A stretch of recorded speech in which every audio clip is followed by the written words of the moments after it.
Il est toujours possible, quand il y a un doute, alors il peut délibérer ce qu'on appelle sur le siège, c'est-à-dire instantanément, se retirer quelques minutes ou plus pour plusieurs affaires et revenir, ou dans les affaires où vraiment il y a des arguments juridiques ou des éléments factuels nouveaux, prendre le temps de la réflexion et donner un délibéré qui, en général, est à 1 mois.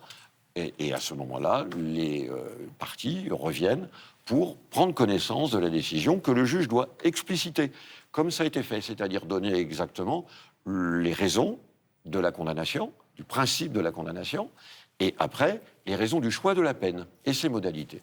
On le rappelle, il s'agit de contravention, donc d'amende, mais ça peut aller jusqu'où? 1 500 € et en récidive légale, 3 000. Avec une minoration possible de 20% si la personne condamnée s'acquitte, que ce soit devant le tribunal de police ou le tribunal correctionnel, dans le mois qui suit la condamnation du montant de la somme due. Et donc c'est un avantage qui est accordé à ceux qui ont les moyens de pouvoir immédiatement s'acquitter de cette somme, comme des frais de justice d'ailleurs. Maître, cette condamnation du tribunal de police, elle peut être inscrite au casier judiciaire? Bien sûr, elle peut être inscrite au casier et on peut en demander aussi une dispense d'inscription au casier. C'est l'avocat qui fait la demande s'il y a l'avocat. D'où la nécessité d'être effectivement assisté. Mais c'est le tribunal qui décide. C'est le tribunal qui décide et il faut effectivement des justificatifs pour démontrer que cela peut causer préjudice à la réinsertion du mis en cause. Et c'est un peu dissuasif. C'est dissuasif, oui, parce que la notion de casier judiciaire, ça fait extrêmement peur. Avoir un casier, c'est déjà vraiment être fiché dans l'esprit des gens.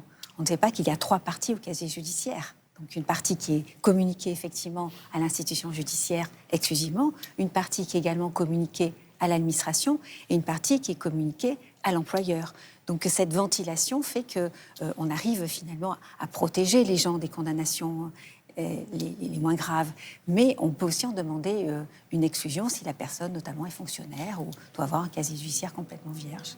Merci à tous les deux pour votre éclairage. Merci aussi à tous les magistrats, avocats, greffiers et personnels de justice de nous avoir permis de réaliser cette immersion dans le tribunal de police de Meaux. Merci aussi à vous de nous avoir suivis.